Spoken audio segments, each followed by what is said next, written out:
Fala pessoal, tudo bem com vocês? Aqui quem fala é o engenheiro Marcos. Então pessoal, agora nós vamos fazer um exemplo.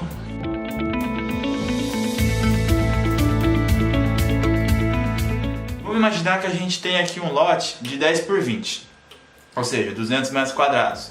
E na época de pré-urbanização, ele era uma região de floresta com solo do tipo C.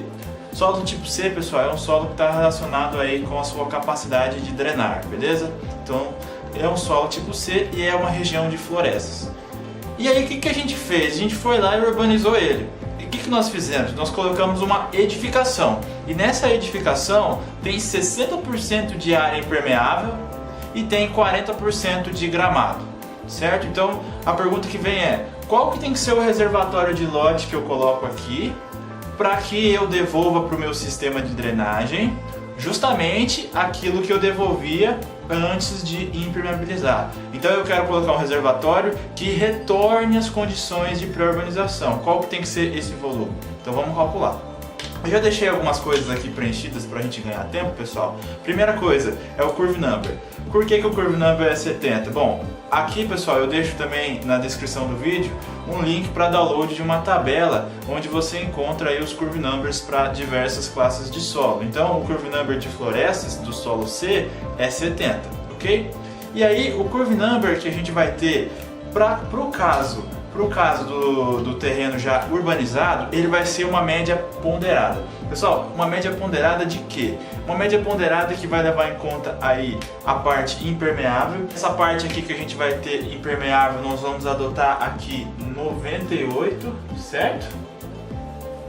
E esses 40% que é gramado, se você olhar na tabela, não existe gramado.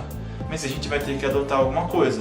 E eu vou supor que esse gramado que nós estamos adotando aqui, pessoal, é um gramado que no caso é semelhante a uma floresta, ou seja, tem uma capacidade de infiltração maior. Então, olhando aí na tabela, floresta vai retornar pra gente aí 70 também, ok? Então, se é 70, nós vamos colocar aqui 70. E aí, façam essa conta aí vocês também, tá? Se eu pegar 0,4 vezes 70, vai dar quanto? 0,6 vezes 98 mais 0,4 vezes 70 vai dar próximo aí de 87. Então esse valor daqui é próximo de 87. Eu vou preencher aqui de caneta porque está um pouco pertinho aqui, mas isso aqui dá 87, certo? 86 alguma coisinha lá, 87. Então beleza, já sabemos o Curve Number. Próxima coisa, tempo de retorno. Qual que é o risco que nós vamos adotar? No começo do vídeo eu falei que é 5 anos, mas você pode adotar um tempo de retorno maior se quiser. Pensando no nível de uma cidade, seria interessante você adotar o mesmo tempo de retorno que o seu sistema de galerias, ok? Mas aqui para o nosso exemplo nós vamos adotar 5 anos. Então, colocando isso aqui como 5 anos, vamos adotar aqui 5 anos, certo? E aqui também vamos adotar como sendo 5 anos. Tempo de concentração. Tempo de concentração tem várias metodologias, mas aqui para o nosso exemplo nós vamos adotar 10 minutos, certo? E aqui também, 10 minutos. Ah, mas o tempo de concentração depois que urbanizou não é mais o mesmo. Realmente, tende a ser menor. Mas aqui para o nosso efeito de cálculo vamos considerar o mesmo, beleza? Primeiro cálculo, pessoal. Vamos lembrar o que a gente tem que fazer? Primeiro cálculo é o S, tá certo? Então vamos calcular o S e calcular o IA. Primeira coisa que a gente vai fazer é isso. Então bora lá. 25.400 dividido pelo Curve Number, mas qual que é o Curve Number aqui? O Curve Number aqui é 70, certo? E aqui, fazendo essa continha, faça aí você também, você vai chegar em qual valor? Você vai chegar em 52 milímetros. Então, adotando isso aqui de 52 milímetros, você sabe o tanto que infiltraria se chovesse a vida inteira, digamos assim. Depois, pessoal, é só a gente fazer 0,2 vezes 52, ok? E quanto que é 0,2 vezes 52? Isso vai dar aproximadamente aí 10 milímetros, perfeito? Então já temos os cálculos iniciais aqui para pré-urbanização. Fazendo a mesma coisa para pós-urbanização, nós vamos chegar em quê? Nós vamos chegar em 25.400 por 87 menos 254. E isso vai dar quanto? Isso vai dar 38 milímetros. Então, se isso dá 38 milímetros, anoto aqui 38 milímetros. Perfeito. Se eu fazer 0,2 vezes 38, quanto que eu vou chegar? 0,2 vezes 38, vou chegar em aproximadamente 8 milímetros. Perfeito? Então, claro pessoal, aqui eu estou fazendo alguns arredondamentos, beleza? Próximo passo, pessoal, calcular a intensidade da IDF. E para calcular a intensidade da IDF, nós precisamos saber o tempo de retorno. Quem não sabe como que calcula a intensidade da IDF, aqui em cima também está um outro vídeo onde eu explico como que se determina esses parâmetros e como que se plota e qual que é a equação de uma curva IDF. Aqui eu já deixei os dados preenchidos, esses dados aqui são da minha cidade de origem, cidade de Umuarama. Então, eu vou colocar aqui o tempo de retorno. O tempo de retorno para esse nosso projeto é de 5 anos, perfeito? Então façam essa continha daí, e aqui o parâmetro C, ou melhor, o tempo de duração da chuva, que é justamente o tempo de concentração, esse valor aqui é 10 minutos. Então fazendo essa continha daí, pessoal, nós vamos chegar em quanto? Nós vamos chegar próximo de quanto? Vamos chegar em 140 milímetros, ou seja, essa alturinha daqui, essa intensidade daqui é de 140 milímetros por hora. Então beleza. Aqui, pessoal, mesma coisa, né? Mudou alguma coisa de um tempo para o outro? Estamos considerando que não. É claro que pode haver mudanças climáticas e isso mudar também, mas aqui para o nosso exemplo, não. Então vai dar o mesmo valor de quanto? De 140 milímetros por hora. Perfeito. Falta calcular o que agora? Precipitação. Precipitação, como que calcula? Faz a intensidade e multiplica pelo tempo. Então, 140 milímetros por hora vezes o tempo, que é 10 minutos, e veja, não está milímetros por hora? Então, os 10 minutos têm que estar convertidos a horas para que nós podemos cortar. Então, 140 vezes 10 sobre 60, isso vai dar quanto? Fazendo aqui rapidinho, isso vai dar 23 milímetros, ok?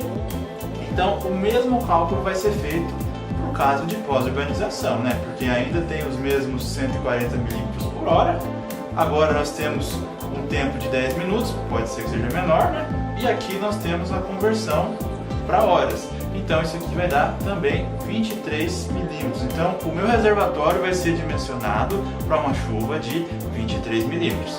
Aqui, pessoal, eu coloquei o coeficiente de Runoff, mas na verdade no nosso fluxograma antes vem a precipitação efetiva, beleza? Então vamos fazer a precipitação efetiva primeiro, que é essa parte aqui de baixo. A precipitação efetiva, pessoal, ela vem da formulinha do SCS e ela só vai existir se e somente se a precipitação de 23 milímetros for maior do que 10 milímetros, ou seja, só vai ter precipitação efetiva se P for maior do que IA.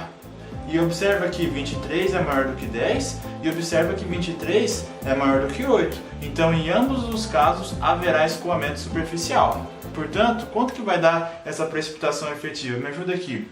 P é quanto? P é 23, ok? Menos IA. IA é quanto? IA é 10. Vou pegar isso e vou levar isso ao quadrado. Até aqui, sem problema nenhum. E embaixo eu vou fazer o que? Embaixo eu vou fazer P, que é quanto? P é 23, e vou somar aqui com 0,8 vezes quem? 0,8 vezes S. S é 52. Então, fazendo essa continha daí, pessoal, quanto a gente vai chegar? Vou dar uma coladinha aqui que eu já fiz. Essa precipitação de pré-urbanização nós vamos chegar aqui em 2,5 milímetros. Confira aí você também nos teus cálculos, 2,5 milímetros, ou seja, desses 23 que choveram, apenas 2,5 vai realmente escoar. E aí, pessoal, fazendo esse mesmo cálculo para o caso de pós-urbanização, vai ficar bem parecido. A precipitação é 23, as perdas iniciais são 8 milímetros, isso aqui elevado ao quadrado, tudo isso aqui dividido pela precipitação, que é 23, e aqui eu somo 0,8 vezes o S, meu S vale 38, então fazendo essa continha daqui, eu vou dar uma colada, isso vai dar quanto? Vai dar 4,6 milímetros aproximadamente, perfeito? Então agora sim temos os dois escoamentos superficiais. Com isso nós definimos o que? O coeficiente de Runoff. E o coeficiente de Runoff é a razão entre aquilo que escoou, 2,5, 4,6, certo? Aquilo que escoou, por aquilo que precipitou, que é quanto? 23, e isso vai dar quanto? O coeficiente de runoff, no caso de pré-urbanização, nós vamos chegar aí em 0,11, ok? Então nós vamos chegar que apenas 11% aí está escoando, sem problema nenhum. E para o caso de pós-urbanização, esse valor aí já vai para 0,2. Então vocês já estão entendendo o que está acontecendo, né? Está chovendo mais do que, está escoando mais do que deveria. Era para escoar 0,11, está escoando 0,20. Então a próxima etapa do exercício é nós montarmos os hidrogramas de pré e de pós-urbanização, beleza?